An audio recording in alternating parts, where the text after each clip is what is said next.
నేను అంటలేని మాట ఆ పార్టీ నాయకురాలే అన్నారు. ఏమన్నారు మిత్రులారా? మా పార్టీలో దయ్యాలు చేరనే. సొంతింటి బిడ్డ టీఆర్ఎస్ లో ఉన్నోళ్ళు దయ్యాలని చెప్తుంటే సమాధానం చెప్పలేక దయ్యాల నాయకుడు ఫామ్ హౌస్ లో నిద్రపోతుండు. నేను అడుగుతున్నది పిఆర్ఎస్ కాదు, డిఆర్ఎస్.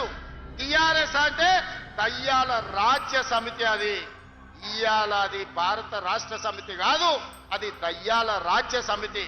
అందుకే ఇవాళ ఈ వేదిక మీద నుంచి తెలంగాణ ప్రజలకు నేను మాట ఇస్తున్నా, అవి దయ్యాలు కాదు, కొరివి దయ్యాలను వాళ్ళని పొలిమేర్లు దాటే వరకు తరిమి కొట్టే బాధ్యత 4 కోట్ల తెలంగాణ ప్రజల తరఫున మీ సోదరుడిగా నేను ఆ బాధ్యత తీసుకుంటా. ఖచ్చితంగా ఈ కొరివి దయ్యాలను పొలిమేర్లు దాటే వరకు తరిమి కొట్టాలి. దాంట్లో మీ సహకారం ఉండాలి. నల్గొండ బిడ్డలు ముందు బాగానే నిలబడాలి అని చెప్పి నేను మా మిత్రులకు విజ్ఞప్తి చేస్తున్నా. ఇవాళ మిత్రులారా, నేను ప్రభుత్వ ఉద్యోగుల గురించి చర్చించి